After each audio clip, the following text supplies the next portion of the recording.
So the last class we were discussing about concrete. So we'll just continue from the point from where we have stopped.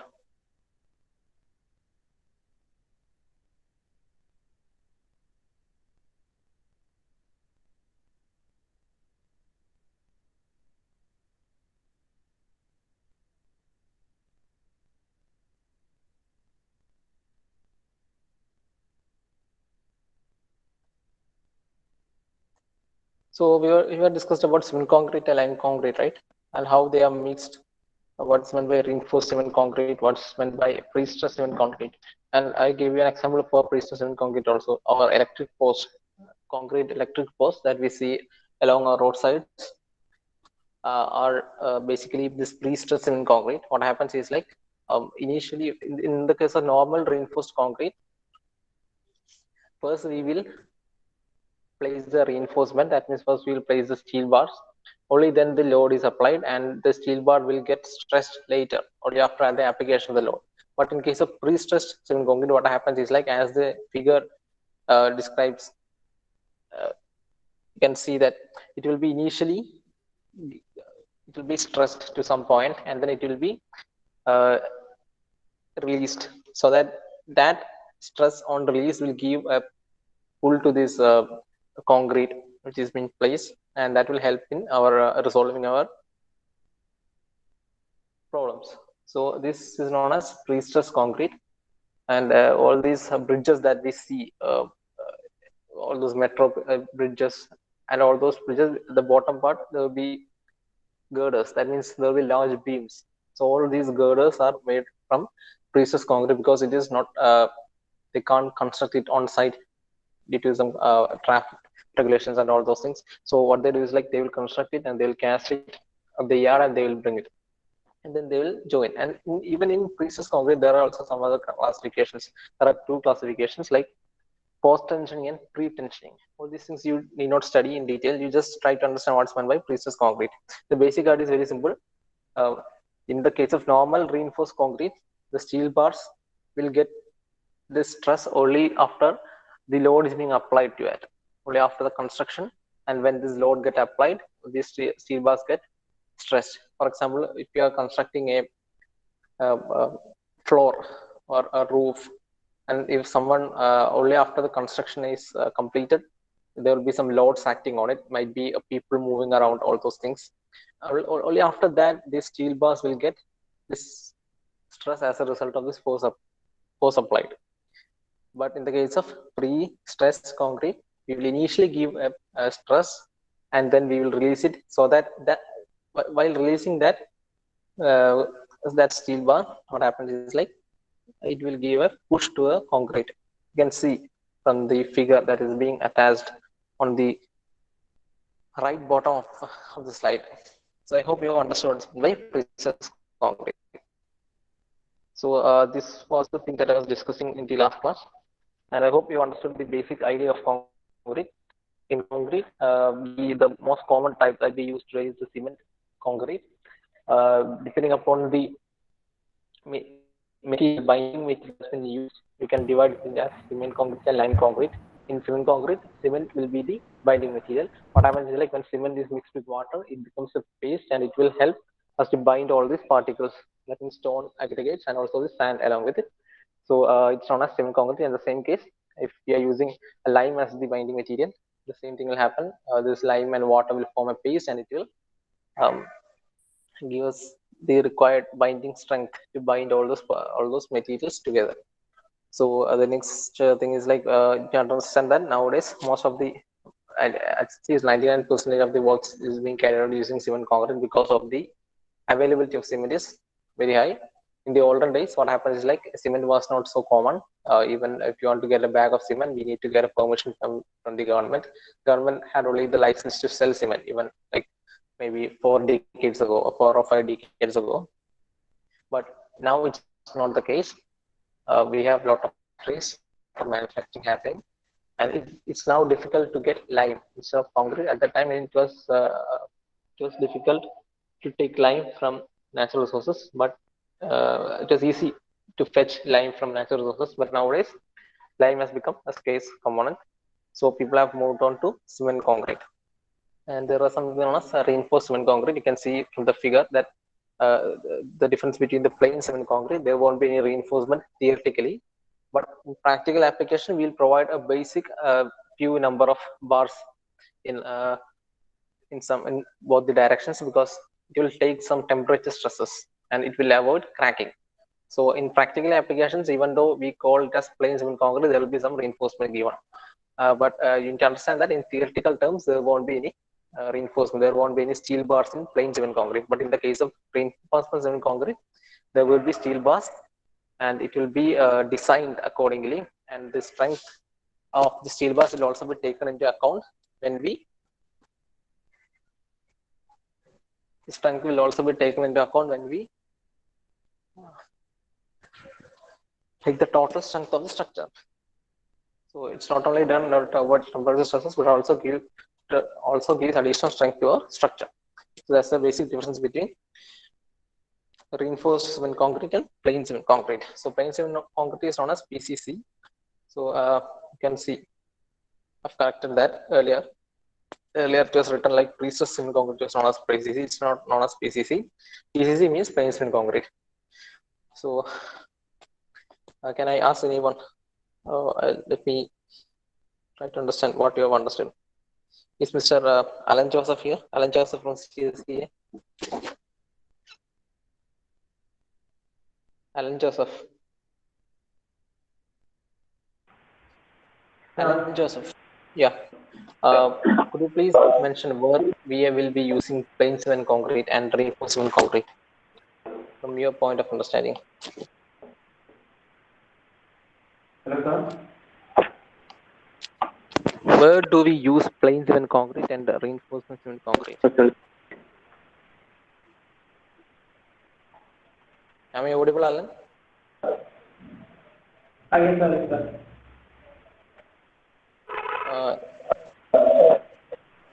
Is your network not good?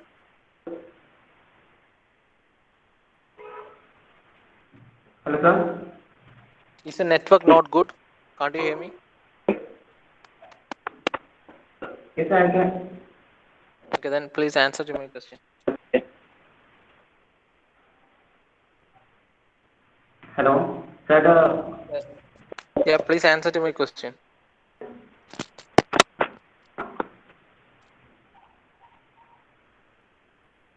See, Alan, the main thing everyone needs to notice is like, Alan, I can mute your mic.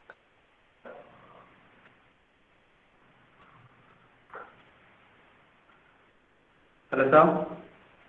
You can mute your mic. If you can't, if your network is not good, you can mute your mic. Sir, the audio is breaking. Can you help it? See my audio breaking. Can anyone else respond? Is Nandana here? Nandana? No, sir, it's clear. The problem from Alan's side. See, that's what I'm trying to say for all these days. It's been like 3 months we have started the class, and you got ample time to improve your net connectivity.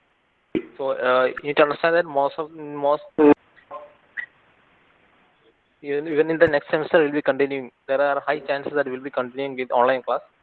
So it's your responsibility to make sure that you have good internet connectivity. Otherwise, you won't be able to follow what's happening.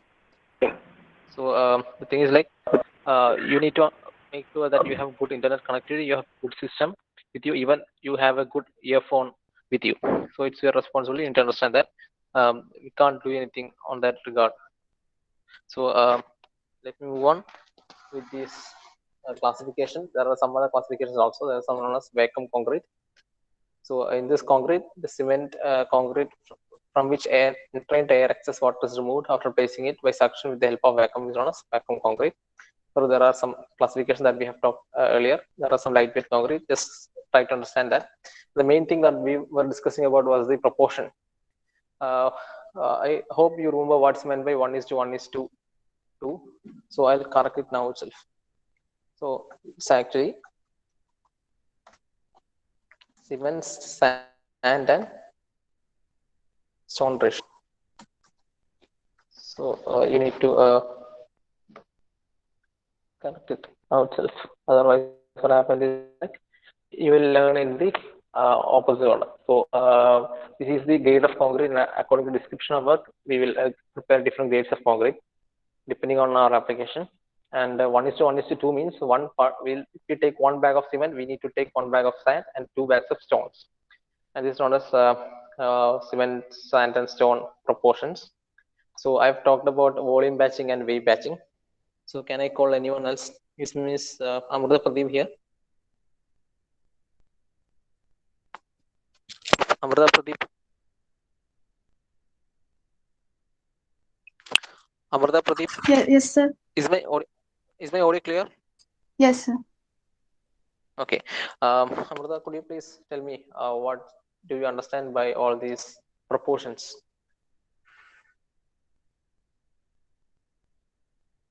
It is the ratio of sand, cement, sand, and water. Sand and stone. Stone. Sorry. Yeah. So what are the different methods of batching or mixing this? There's volume batching and weight batching. What do you think which is the most accurate one? It's a more accurate one. Weight batching. Okay. Yeah. So why, even though in our local masons use volume batching, why doesn't cause much trouble to add Uh, the strength? because it's harder to weigh water. Sorry. So, That's not the reason, because the specific gravity of cement, sand, and stone is very close. Like for cement, the specific gravity is 3.141218 to 3.14. Let's take, and for sand it will be around 2.6, and for stone it will be 2.7. So since there's a small difference, there's only a small difference between the specific gravity. Even though we adopt volume batching or wave batching, there won't be much difference in the proportions. But still, for very important works, it is very necessary to follow wave batching. So have you understood, Amrita? yes, sir. Okay. So what about water cement ratio? Amrita can answer that too. So So could you repeat? how would you choose the amount of water that need to be added? On what basis? For one bag of cement, there should be six Yeah. bags. Six. Six. The ratio should be 1 to 6. From where did you get that 1 to 6? Concrete ratio. That's I have Sorry. told you earlier that It's 1:2. there is no water in this ratio. Sorry. It contains only So cement, the ratio is zero point sand, 0.5. and stone. So for one bag, there's Yeah, the normal ratio in our small scale works is we'll take it as 0.5. So for one bag of cement, what should be the weight of water or the volume of water that need to be added? 2 liters. 0.5 is the water to cement ratio. So for 50 kilogram of cement, what should be the weight of water that need to be added? 25 kilogram of water, right? Okay. Yes, sir. So 25 kilograms means how many liters of water? 25 kilogram of water means how much liters of water? 25. Yeah, because the specific rate of water is 1. Understood? Yes, sir. Okay. So we need to understand that in this ratio, we won't say anything about the amount of water that need to be added. We will mention it separately with respect to cement. So water and cement will have a relationship. Water and sand and stone won't have a relationship because they won't react with water. Sand and stones will never react with water. Only cement will react with water. That's the reason why we will be saying something known as water to cement ratio. So up to this we have discussed. I hope you have understood all these things. These are the important things that that you need to understand, not only for in the case, not only from the examination point of view, Even though if someone asks you to for while ask your help while preparing concrete for some local works, you can use this, and you can also supervise the works that's been happening. If you're constructing a new home or some new building, you can supervise whether the workers are doing it properly or not with the help of all those things. So there are some other factors that need to be considered. That includes the water amount in sand and stone. So water absorbed by sand and stone. So if rain happens the day before we intend to concrete, what happens is like our stone and sand will absorb water. At that time, we need to see with practical experience how much water it has absorbed, and then we will have to reduce the amount of water accordingly. Understood? Otherwise, if we keep the same, we have the same water content the next day after rain, what happens is like the total amount of water will go up. So that won't give us a good mix. In order to get a good mix, we need to understand that we need to see whether this sand and stone have absorbed some water, and in practically with the help of some experience, we can see that. In most of the cases, this doesn't happen. Only if a rain or some huge storm happens, this need to be carried out. So what we'll do is like we'll just take up a sample and we will dry it in oven, and then we'll see how much, what is the weight difference. So we'll take, if we take 100 grams of or 1 kg of stone and measure it and keep it in oven. There are some specific appliances, or we will heat it for some time. And then we will see what is the weight reduction. We can understand what is the amount of water, percentage of water absorbed by that total volume. So according to that, we will reduce the water amount. So you need not study in the examination point of view all these things, but in practical case of view, you can just think and come to a conclusion about all those things. It's not that difficult. So we have discussed about water cement ratio. I hope you understood what's meant by water cement ratio. And next we will be discussing about the workability of concrete. So what do you understand by the workability of concrete? I have been uh, saying this word like 4 or 5 times before. Can I ask anyone? Is Mr. Nibun Das here? Nibun Das? Yes, sir. So what do you understand by the term workability? Just explain Sir, in your own words. sir, it is the time taken for concrete to set properly. No, it's not the time taken. That's not a setting of concrete. Okay, Understand? sir. Workability means it is the amount of work required to place the concrete and compact it. That means the ease with which we can place the concrete at some point. Workability means the ease with which we can work on that concrete. It's not a workability. In proper definition, it's the amount of work required to place concrete and to compact it thoroughly. So what happens in some cases where we add a less amount of water is that we won't get a proper mix, and the workers will find it very difficult to carry that and to mix that and to place that and to compact that. Compact means, have you seen people will be using some rods and giving them some strokes into this placed concrete so that it gets compacted thoroughly. And we'll be using in nowadays, we'll be using some special vibrating machines so that all this concrete will get compacted properly. Compacted means this uh, concrete should be filled properly in the space provided. So that's known as compaction. So this is known as the workability, the ease with which we can work with the volume of concrete. So workability of concrete increases with the addition of water, but it reduces the strength. That's why it's not desirable if increasing the workability. So have you understood the second point? That means with the addition of water, what happens is like the workability of concrete will increase. That means it will be easy for us to work with that. You can just imagine if it is very, it's a very dry mix, then the workers will find it difficult to mix that properly and to carry that and to place that, etc. But at the time when the when we add more water, what happens is like it will become a mix with damp mix instead of dry mix, and what happens is like it will be easier for these workers to work with that. But what happens is like if we add more water than the required ratio, the strength will get reduced. Why? Because I've told you earlier that this water particles will get trapped inside this concrete, and we should add only the correct amount of water that is required for the proper hydration of cement. If we add any more water into that, all these water particles will get trapped inside our concrete, and after few days this water will get evaporated. So those areas where this water gets evaporated, those areas will become voids, and hence that will result in the total decrease in strength of that concrete. So these voids won't give us any strength, right?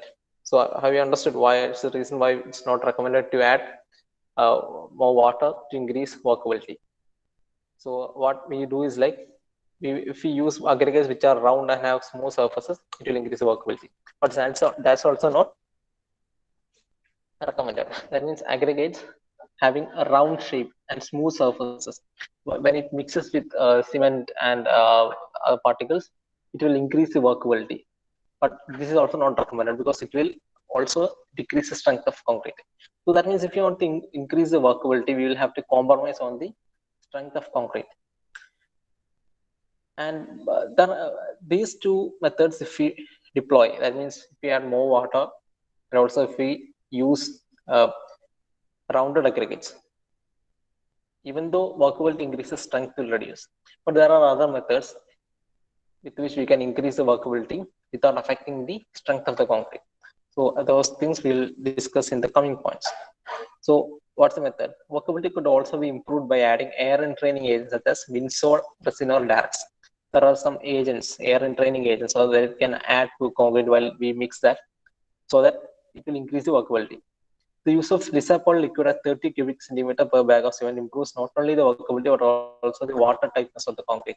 So there are some chemicals we can add so that there is no need to increase the amount of water. If we add those chemicals, it will provide a smoother workability or improved workability.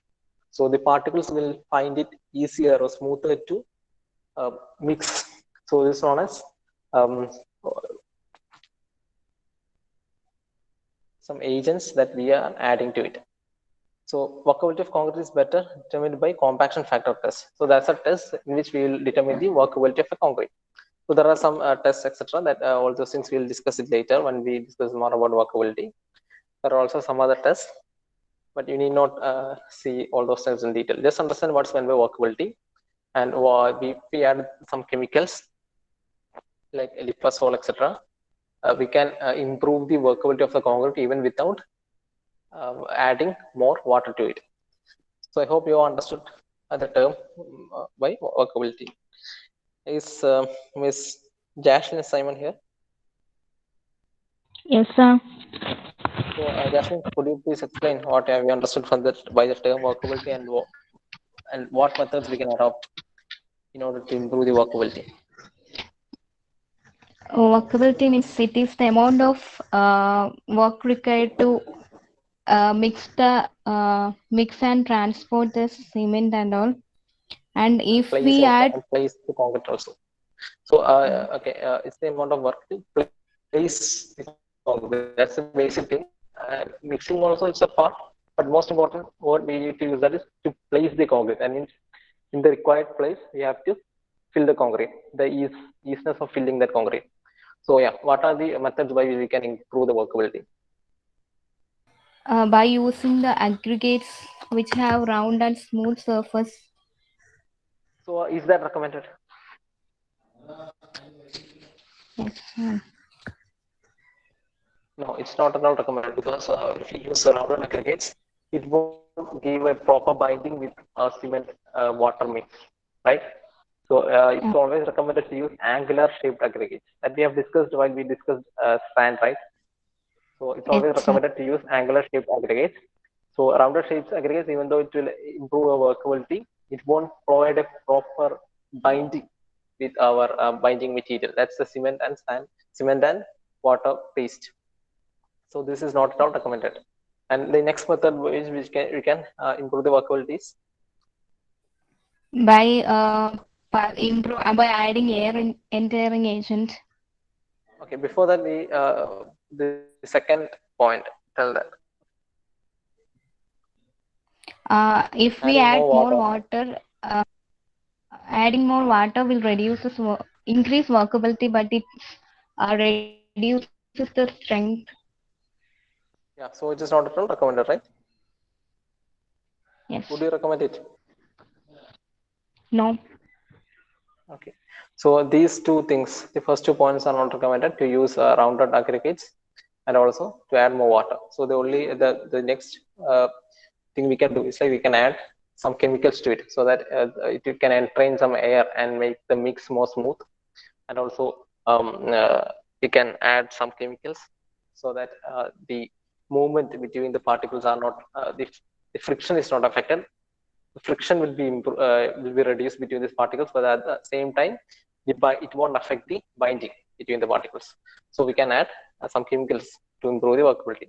So there are some tests with which we can measure workability. One test is compaction factor test, and there are some other workability tests also. There are some slump tests, etc. So all those things we will. I think all these things are available in the book.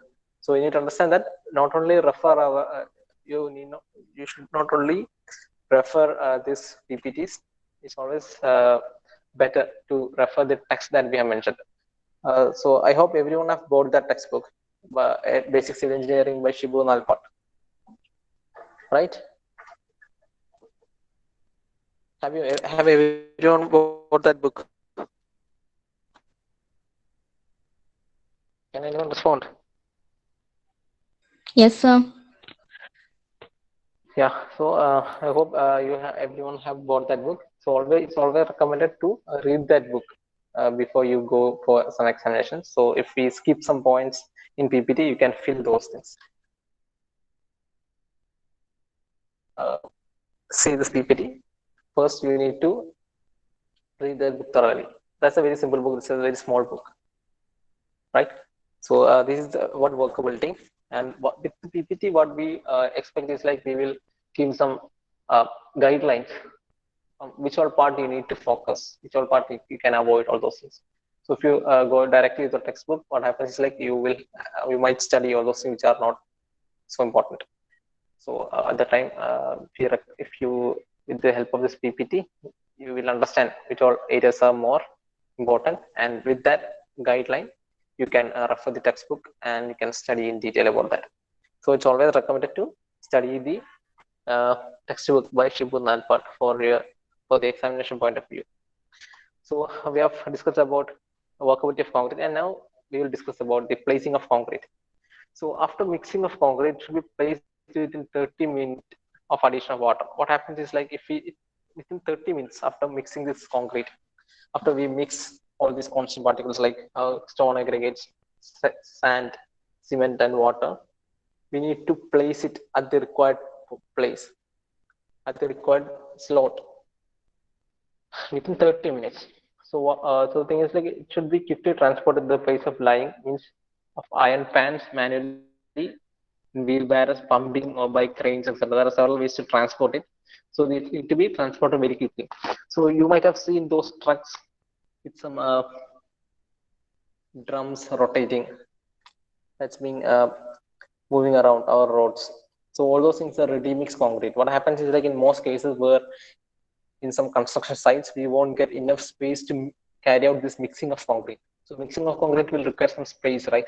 So if we lack that space, what we do is like we will ask some agencies to prepare concrete for us and to bring it or to transport it to our site.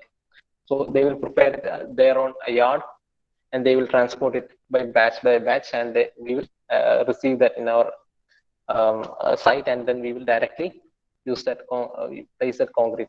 There are several methods to place this concrete. So I hope you understood what's the term placing of concrete. I mean just transporting the mixed concrete and dumping it to the required space. It's not a spacing of concrete. So within 30 minutes, we should do this activity. Otherwise, what is going to happen is like the concrete will get hardened, and it will be very difficult for us to work with that. So with the as the time process, the workability will reduce, since this cement when mixed with the water, you all know, it will become hard within some time. So So before 30 means we need to place that. So what happens is like uh, there are several methods in which we can transport this. So if we are having the mixing units in our own site, and if the site is very small, like if it's a construction of a very small house, we can use iron pans. You might have seen in movies or in real, but there are some iron pans, or nowadays we are using the fiber pans also. We will uh, we'll carry concrete in this iron pans and we'll transport it, and then some people will place it at some other required place. So in if it's the site is so large, so a manual transport won't be efficient. At that time what we do is like we'll use some pumps, just like we pump the water to the top of the building. We will use some special concrete pumps where this concrete can be pumped to a required height, So this is the method that has been adopted in order while we construct very high rise buildings. We'll use these pumps to pump the concrete the required floor. If it is like 20th floor or 22nd floor, if you are going to concrete at that floor, then we will use these pumps. And there are several other methods also, but pumps are now very common. So in placing, concrete should be laid in thin layers. So what happens is like if it's not laid in thin layers, uh, it should be placed layer by layer. Each layer we need to make sure that they have been compacted thoroughly. Compacted means they have been spread uniformly, and this many time what happens is like if we dump this concrete in some places, the large aggregates will get stuck to one point, and sand and cement will be at one other side. So it should not be like that. It should be a uniform mix. So we need to ensure that. So in order to ensure that, we will be placing it in layers. First, we'll apply a layer of like 10 centimeters, then we will compact it thoroughly. Next layer will be applied. Similarly, it will be going on like that. So compaction means you have seen we will be striking concrete with some wooden rods. Earlier days, we used some steel rods to strike that. You might have seen people standing them and giving some strokes with this steel rods. But nowadays we'll be using some vibrators. So we will put it in the concrete and we will vibrate our concrete so that you will get a uniform mix, and all the parts, all the areas of that particular space are being filled uniformly. So that's known as compacting. So each layer being thoroughly consolidated before the next layer is laid. That means consolidated means it should be spread uniform. You should not avoid in space. All these places should be thoroughly consolidated. Concrete should not be dropped from a height as it would cause segregation of aggregates. So this segregation is a very important term. Segregation of aggregates means separation of aggregates. So you need to understand that if you drop it from a large point, what happens is like these large particles will get settled at the bottom, while large stones will get settled at the bottom, while the sand and cement paste will be uh, settled at the top. So this is known as segregation, where these large particles will go down, and the cement, water, and sand mix will come on to the top. That's process known as segregation. So while transporting also we used to be need to be while transporting also we need to take care of this thing, as while transporting, same thing, during vibration of this vehicles, these large particles will get settled at the bottom. There's a tendency for large particles to go to the bottom of our concrete. So while transporting, that's the reason why they use this continuously rotating drums in those vehicles. Have you seen that? Have anyone seen those vehicles transporting? I will show it. It's known as ready mix concrete.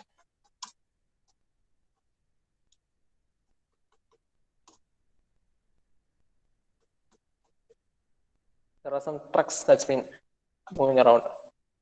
It will be of this shape. Have you seen this?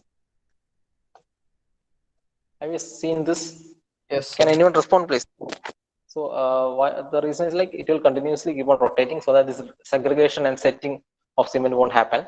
So until it reaches the required site, it will keep on rotating like this. So this is known as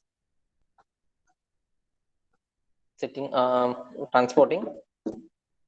So and while placing we need to take care of segregation also. So that's the reason why when we concrete large pillars of large heights, we won't cast it as a single piece. We will just cast in the first 1 meter. We will put the concrete, and then we will properly compact it so that all the particles will be distributed equally. That means large aggregates and small aggregates will be distributed equally, and it will be done layer by layer. It's a column. The maximum height at one point we can do is 1 meter. So otherwise, what happens is like the large particles will get settled at the bottom. Large stones will get settled at the bottom. So that's the reason why we use such a method. So you have understood. So we are talking about placing of concrete. So and segregation. So in case of concrete has more water or it has been laid in thick layers, then on compaction, water and fine particles of cement comes at the top, forming a layer of weak substance known as latents. So this is the term known as latents. So if concrete has more water, or we have placed it in thick layers instead of thin layers, we have placed it in thick layers, and while we compact it, then compaction means we are trying to distribute all the large aggregates, small aggregates, cement paste in a uniform rate throughout our structure where we have cast concrete. So at that time, if we add more water, what happens is like this water and cement along with this fine sand, all these things will come to the top, and the large stones will go to the bottom. So this process in which the fine particles and cement come to the top and forming a layer of weak substance is known as latents. So the top layer will be weak, while the bottom layer will be weak, but it will be having large stones alone. So this process is known as latents. So there's a difference between segregation and latent. Segregation means the large particles will come to the bottom, and latents means in case we add more water and compaction is not done properly, this paste will come to the top. So I hope you can imagine all those things. Do you find it difficult to imagine? It's not that difficult. I hope so. So this is known as placing of concrete. So we have discussed about walkability, placing. Now we will be discussing about compaction. So compaction, I was talking about this compaction. So compaction of concrete is very important in developing qualities like strength, durability, impervious by making the concrete dense and free from voids. So while we place the concrete, we might miss some areas. Those places the concrete won't be properly distributed. So this compaction is done so that we get a dense mix and it will be uniformly distributed. It will have a uniform cross section where we have, when we take anywhere, all the stone particles, sand and cement will be uniformly distributed throughout the area. So compaction is done in order to ensure this uniform distribution. So in the case of RCC, compaction is done by pinning with an iron rod or even with trowel blade. So we have seen this process of pinning. That means we'll strike with iron rod to make it compact, or even with some trowel blade. We will be having some blades with us. That means blade means not the small blade that you used to use for shaving, but the blade which will be of larger size. We'll be using that for pinning. So excess stamping should be avoided, otherwise cement and fine particles would come to the surface and result in non-uniform concreting. So this is a process known as latents that we have discussed earlier. So in some cases when we add more water, and at that time of compaction, this cement and water will come to the top and it will reduce the strength. So this can also happen in cases when we compact it much more than what is required. So there should be a limit for compaction. So we should ensure that it is uniformly distributed. That's the main thing. So in the case of important and big works, compaction of concrete is done with vibrators. So there are some special machines for vibration where it will be having a large needle, so that for some important works, depending upon the length or depth of concreting, we can increase the size of the blade or the length of the needle, and we can place that at several points. That's known as there's a machine that we can have it in our hand, just like a vacuum cleaner. It is just similar to this vacuum cleaner, the size and shape of the machine. So there will be some blades attached at the end, and then we will push it to the concrete, push it inside the concrete, and it will be uniformly vibrated. use of vibrator is best and most efficient way of compacting concrete. It is a very dense concrete. So nowadays, all people will is depending upon vibrators for proper compaction instead of pinning with rod. So all this pinning with rod and travel using travel blade, all these things are done by unskilled laborers.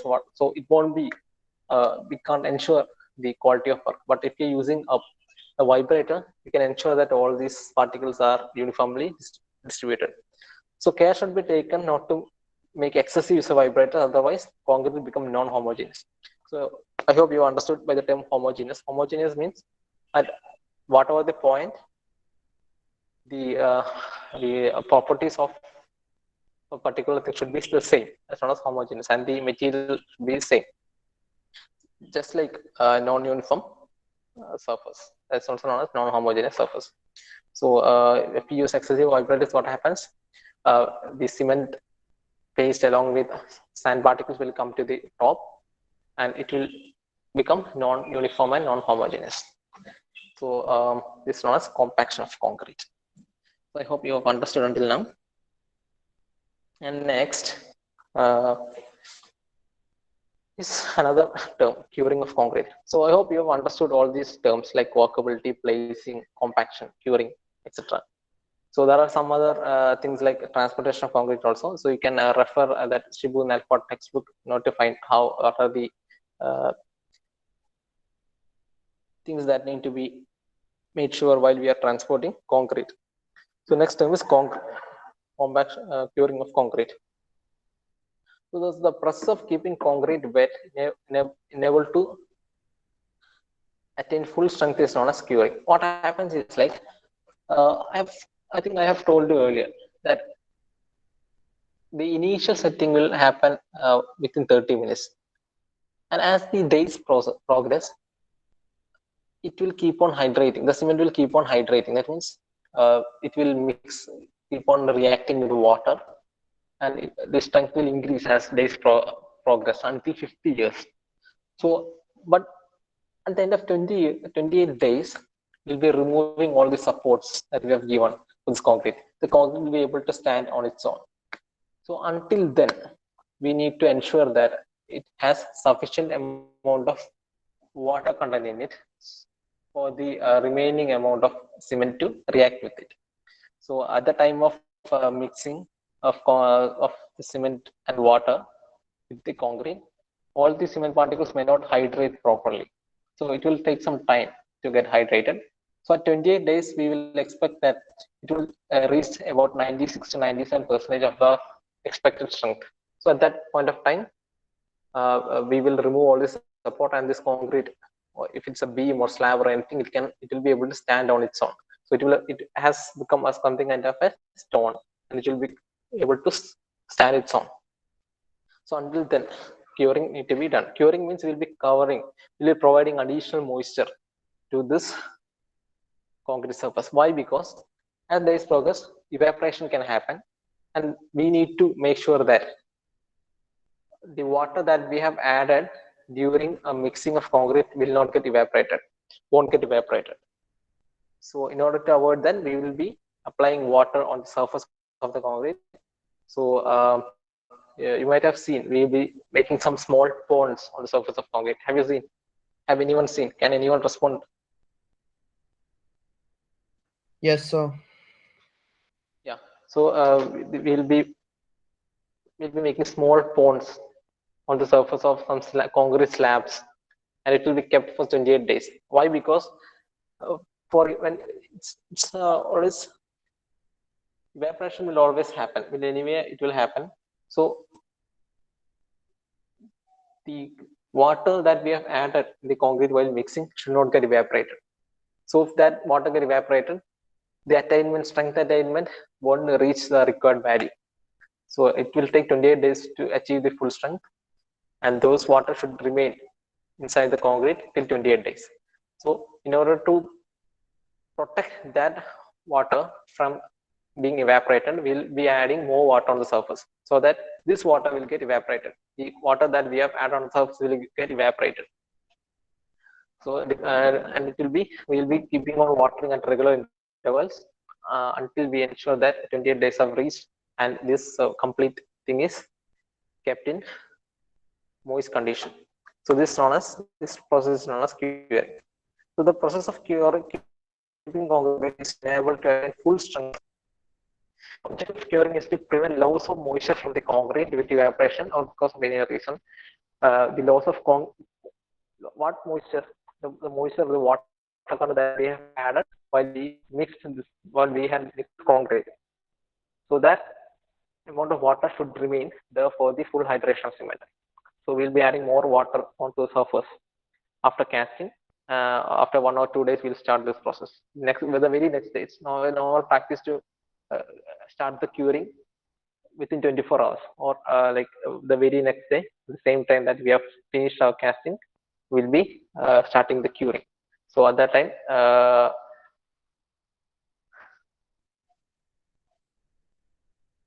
we'll be adding more water onto the surface and we'll ensure that the structural water, the water inside the structure won't get evaporated.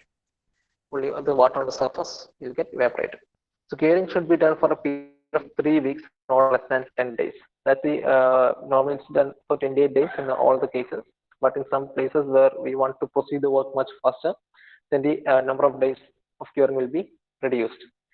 So the surface of concrete is coated with a layer of bitumen or similar. There are some other methods also. So other than water, we can use some other methods. So that's what we are discussing. The surface of concrete is coated with a layer of bitumen. Bitumen means our tar. We can use coat a paste of tar or some similar other waterproofing compound which fits into the surface of concrete and a waterproofing concrete. Only the direct sunlight reaches the structural water will get affected. So in order to avoid that, what we do is like water is practical. Will be So audio break coating it with avandi. some yeah. Audio recommend 1 minute.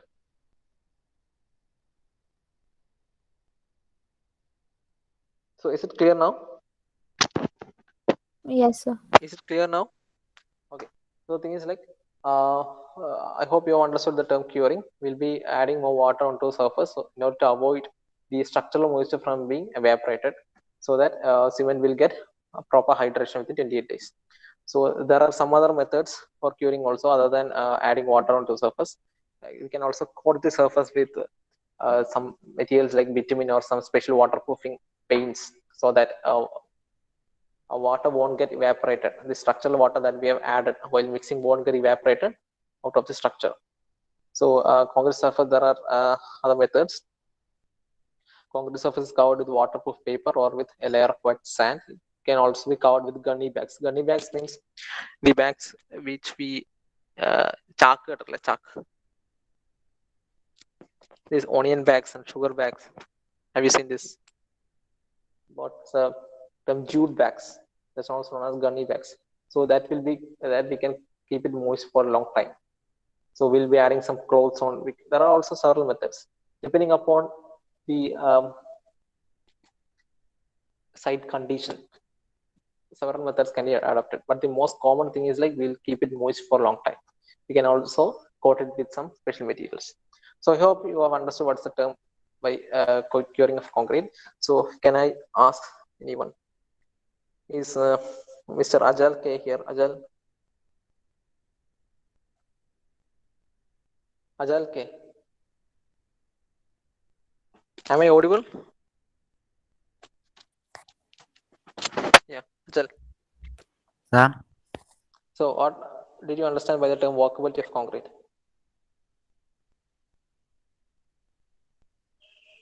Yes, sir. Answer. Yeah, what did you understand by the term walkability of concrete?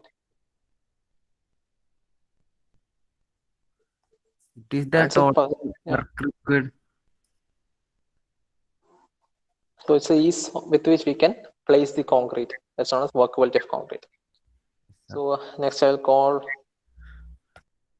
is Mr. Gogol Sunil here. Yes, sir. See, what have you understood by the term placing of concrete?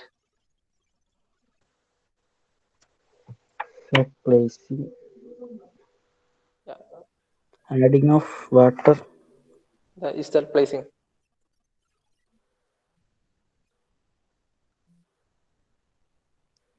sir.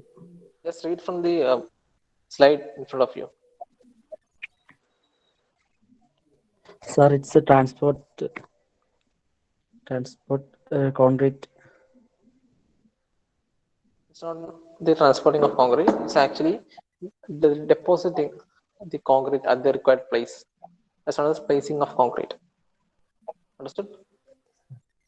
Okay, sir. So I hope everyone have a basic idea. If you haven't got, just tell me. Is Miss Maria Manoj here? Or I'll call someone from ADS. Is Mr. Kiran Prasad here? Kiran Prasad. Yes, sir. What have you understood by the term compaction of concrete? Compaction.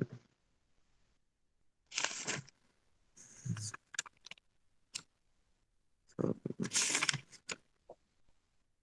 removal of voids. Yeah. Fleshy In laid simple words, you can concrete. tell like that. Yes.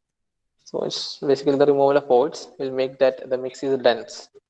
Make sure that Yes. the mix is, the concrete is dense. That's known as compaction. And in exam point of view, you need to add more words to that. And what's meant by curing of concrete? Kiran? Mm, keeping freshly placed concrete moist for a specified period of ensure. Yes, exactly. It's known as curing of concrete. And why it is done? Because you have to avoid the evaporation of structural water from the interior of concrete. Yes, sir. So, it will take some time for cement to get fully hydrated. At about 28 days, you can say that the cement has hydrated up to its maximum, and the strength of the wall concrete have reached around 96% of their expected strength. So after that, the increase in strength is very less until like 40 to 50 years.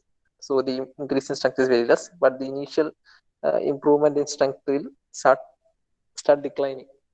That means the graph will become almost straight. The graph of strength to the time will become straight at 28 days. Will become almost straight. So that's the reason why we will remove the supports at the end of 28 days for most of the works. So I hope everyone have understood by these terms: walkability, placing, compaction, and curing. There are something known as transportation also. You can refer your textbook for that. I think I have just told something regarding transportation. All these things are similar, and for you to get a better words and better terms, it's always better to recommend to read that textbook. So next thing we'll be discussing about is the qualities of good concrete. So what are the qualities of good concrete? Strength. The concrete should be able to withstand the stresses that it is subjected to. It should be quite strong in compression, but weak in tension. That we have said earlier. The strength concrete is good in compression. That means if you try to compress concrete from a concrete block from two sides, it can take a large amount of load. But at the time when we try to pull that particular concrete from both sides, we try to expand that concrete, what happens is like it will be very weak in that. So it's the almost, you can say that the tension strength of concrete is around 10% of its compression strength. So only 1/10 of the total compression strength of concrete can say that it has very less tension strength. That's the reason why we use reinforced concrete, and steel is a material which has good tension capacity. So it has also good compression capacity also, but it will be very costly. That's why we use concrete as in the large volume, and then we will place steel rods in that, steel reinforcement in that. So steel will take tension and concrete will take compression, because concrete is good in compression but weak in tension, but steel is both good in compression tension. But if we use steel for the wall structure, it will be costlier. So at that time we will be using steel only to take tension. So that's the basic science between in reinforced cement concrete. Concrete will take compression and steel will take tension. So next is durability. So first is strength, next is durability. It should be durable enough to resist the effect of weathering agents. So there are several weathering agents, like just like the in the coastal areas, you can see the quality or the strength, durability of the structure will be greatly affected due to the presence of sulfates and the salts. So the durability of concrete should be good. So in order to ensure the durability of the main thing is like we should make it impermeable. That means we should not allow the permeability of other substances inside that concrete. So that's the reason why we need to make concrete as dense as possible, to avoid any voids. Within that voids, what happens is like this external agents will come to the inside, and if water enters our concrete through these voids, if we don't ensure the proper mix and compaction, through these voids, water might penetrate inside our concrete, and it can harm. It can react with steel, and it can corrode the steel. Once corrosion happens, the total strength of concrete will be greatly reduced, since it will be subject to cracking, all those things. So you might have seen this old buildings, the ceiling. If you notice the ceiling, some places you can see the steel bars. So what had happened was like water has permeated or penetrated inside the concrete and have reacted with the steel bars and corroded it. And this, as a result of corrosion, the total volume of steel will increase. We know if you have studied this corrosion in chemistry, in basic chemistry, I think you will be studying corrosion. The volume will get expanded, and that expansion will cause the uh, concrete to break apart. So since it is weak in tension, it won't be. Uh, we can't expand this concrete. So once this expansion happens, the concrete won't be able to take that expansion, and this we can see this concrete will fall from the top. Some small packs of concrete will fall from the top. So durability is very important, and hence the density should be maintained thoroughly. So durability, and next is density. The concrete should be well compacted so that there are no voids or hollow slips. As I was talking about durability, not to achieve durability, density should be ensured. It should weigh around 3,000 kilogram per meter cube. So that's quite a large weight. So normally, I would say it should weigh around 2,500 kilograms. That's the proper weight of concrete. So what's the weight of 1 meter cube of water? Can anyone say what's the weight of 1 meter cube of water?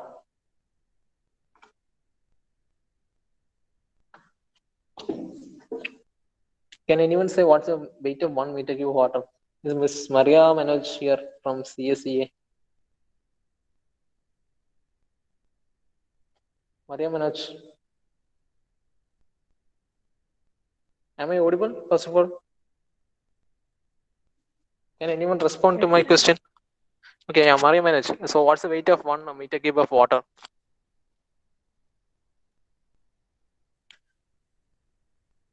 Any idea? I don't know, sir. Just think, you might have studied. That's the reason behind you are not getting is like you might not have thought it in a quantitative way. See, 1 meter cube means 1,000 liters.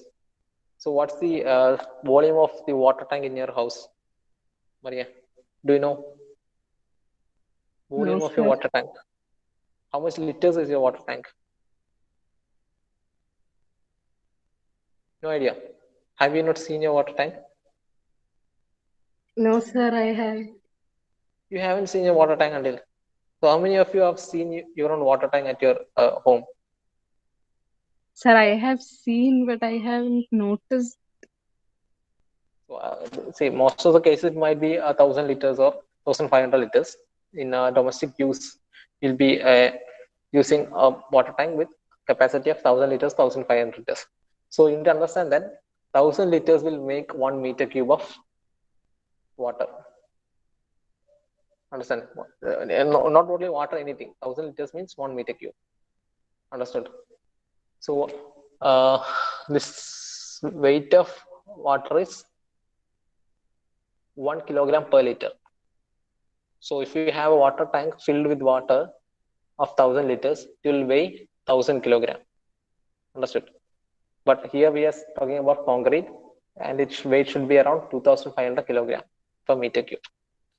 So that's a density. I've left that regarding the water tank. You just need to be more practical in what all things you are studying.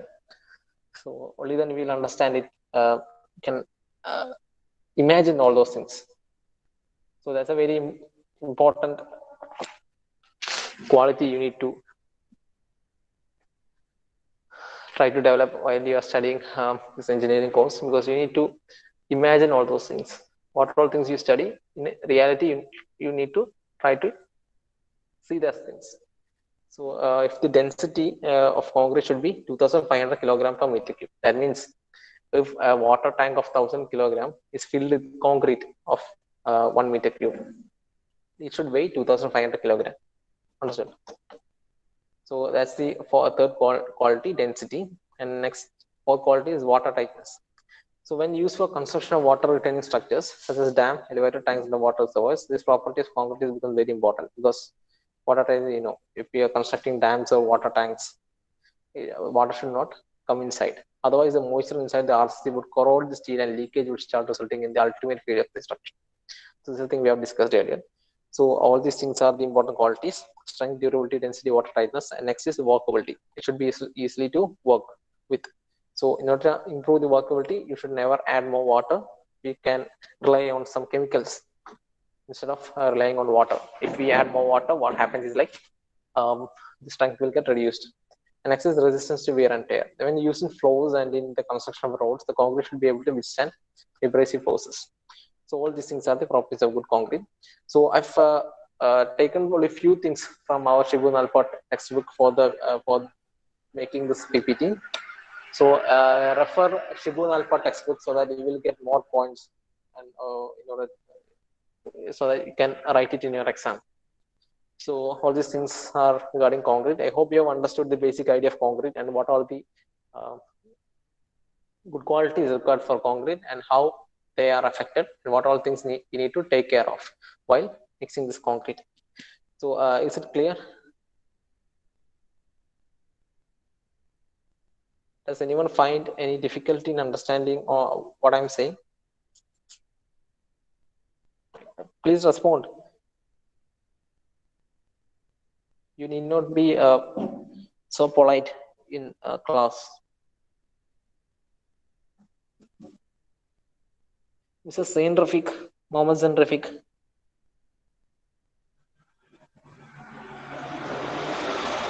Mohammed Zain Rafiq.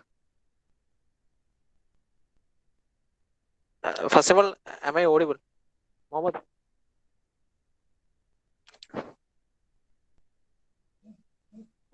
Mrs. Zain Rafiq, could you please respond to my question? I think you have just opened his mic but not his mouth.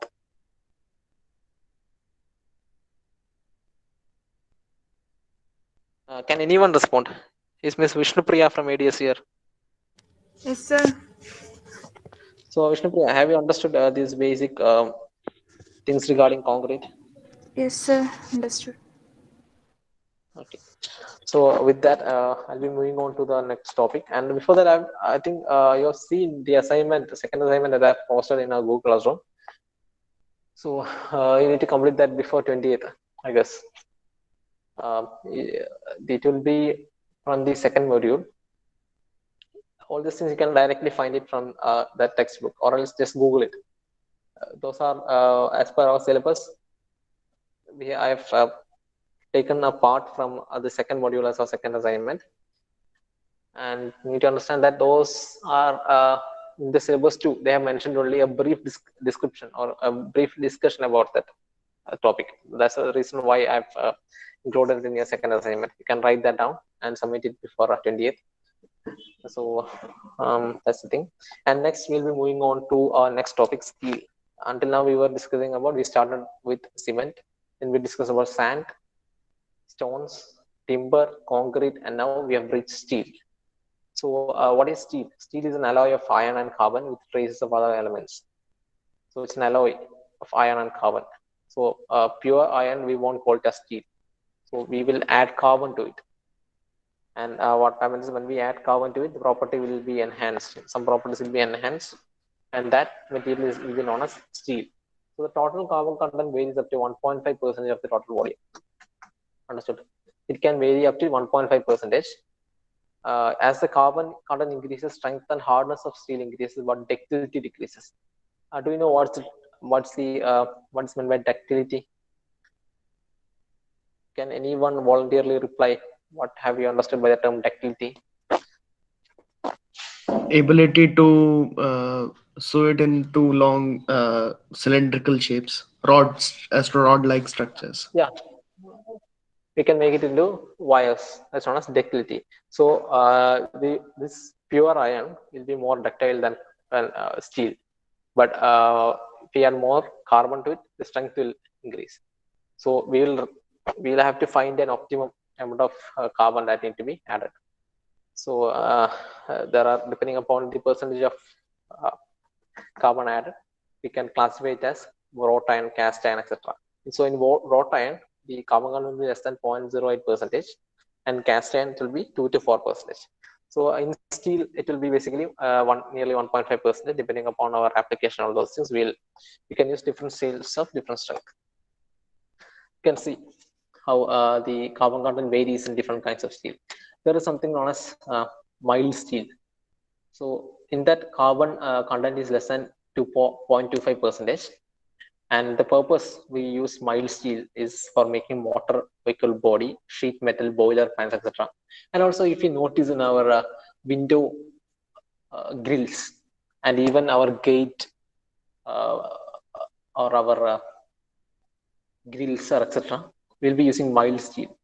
So that steel will be used for this kind of construction, like window grills, door grills, or gate, and any other things. Mild steel will be used, and even for any other purpose, even for construction activities, we'll be using mild steel.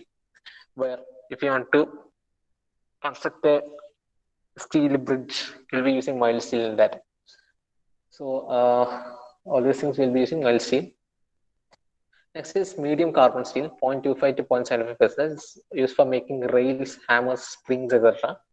So, for hammers, springs, and for material where we need to actually work and it should be more strong, we'll be using medium carbon steel. And next is high carbon steel, where we'll be using to make some tools like chisel, hammers, saws, etc. And next is stainless steel, like architectural panels, and even our potteries or kitchenwares, etc. We'll be using stainless steel. And even our blades are also stainless steel material. That means it doesn't rust, it won't rust. Stainless steel won't rust, but the strength will be very less. That's the reason why all these things are used for some architectural and ornamental purposes. And first is mild steel. Mild steel is actually the thing that we will be using to construct window grills. We will be focusing on mild steel and its varieties. It will be used for construction of window grills, door grills, a gate, and all those steels that you see anywhere. Even our railway platform, even railway sleepers. Sleepers means that's railway lines or railway, those things. Bridges, large towers. So all those things will be constructed. Wherever steel is used as the main structural component, will be using this mild steel. And there's a difference between this mild steel and the steel that we use for reinforcing in concrete. So that we will discuss later. So that is one of will be at most places nowadays we'll be using high carbon, high yield steel. So HYSD bars is not HYSD bars that will be in use. Even we can use mild steel, but the it should be given proper rough surface. And next we'll be using the properties of mild steel. So we'll be focusing mainly on mild steel because all those things are not relevant to civil engineering point of view. So this mild steel is tough, more elastic than wrought iron and cast iron. It is more elastic. So that elastic means you need to understand that it's not the thing that we are talking about elasticity. All those things are complex terms. I don't think you need to understand these terms. So the difference between this elastic band and the steel. So there are some things you need to understand that later. I don't think it's necessary for you. So it is tough, more elastic than wrought iron and cast iron. This elastic means it should retain its original shape when we remove the load from it. So if we apply some load, the shape will be changed. And when we take the load from that particular thing, it will regain its original shape. So that property is known as elastic property. It should be malleable and ductile. Malleable means it should be able to be beaten into sheets, and ductile means it should be able to draw into wires. And permanent magnetization should be possible, can be easily welded and riveted. Welded means you have seen, we can use some in some engineering industries nearby our home, you can see how this welding happens, like grills, all those things will be prepared using welds. And riveted means might have seen this railway overbridge, etc. At that point, you'll be using some rivets. All those things, just remember these terms. Strong in tension, compression, and shear. So it's very strong in tension, compression, shear. Shear means we can break that into two pieces. Understand? So that process is known as shear, where some force is applied laterally instead of longitudinally. So in compression means we are trying to compress from both sides. Tension means we are trying to pull from both sides. So it is very strong in tension, compression, and also in shear. So the property of its strength in tension is used in our reinforcement concrete. And in some cases, if we use our mild steel as a pillar or beams, etc., other properties will also come into picture. Compression, shear, strength can also be taken. So the tension property is the thing why we will be using it in reinforcement in cement concrete. So the specific is 7.85, exactly 7.85, not 7.8. So it's difficult to harden and temper. Very difficult, it's very difficult to work on it. And there will be specialized machines to make it into different shapes. But we will melt it and we will make it more as a molten, and then we will draw it to several wires, etc. So what are the uses of mild steel? Uses rolled steel sections like angle, channel, in construction activities. And we will discuss about all these sections later. We have a separate section for that. Mild steel round bars are used as reinforcement. As I have said earlier, mild steel tubes are used for construction. Mild steel sheets are used for roof coverings, used in manufacture of various tools, machine parts, and equipment. So there are a lot of uses for mild steel. So this is the thing that I was talking about, market forms of steel. So in market, there are different forms in which the steel is available, like angle section, channel section, T section, I section, flat bars, square bars, round bars, expanded metals, plates, corrugated sheets, pipe, tube sheet, ribbed or taut steel, etc. So these angle sections, you might have seen all these sections in some shops or even in your homes. If you look around, you can see this kind of sections. So this is not the angle section. It will be in the shape of an L. Have you seen? So there were several properties depending upon the dimension changes. The properties will be different according to that. So there are different sections. It will be different. It is actually, the nomenclature goes like this: ISA, Indian Standard Angle, that we are using in India as per our Indian standard angle. Then we will define the size. So there are two types: equal angle section and unequal angle section. For equal angle, two legs will be of same length. That means the vertical leg and also the horizontal length will be of length. Horizontal legs will be of the same length. That's known as equal angle sections. So 200 by 200 by 3. That means 200 is the height, 200 is the width, and the thickness is 3 mm. 20 by 20 means 20 mm will be the height, 20 mm will be the horizontal length, and 3 mm will be thickness. So if you see here, the height is 20 mm, the breadth is 20 mm, and the thickness is 3 mm. So depending, we will say this ISA 20 by 20 by 3. And unequal sections where these two lengths are different, and you can see here, and it's actually an unequal angle section where the vertical leg and horizontal legs are of different lengths. So there are several other things like channel sections, Indian standard channel section. As per our purpose, we can define it. For I section, there are different types of sections available. So we'll discuss that in detail in the next class. Before that, let me take your attendance, and after that, you may leave your class.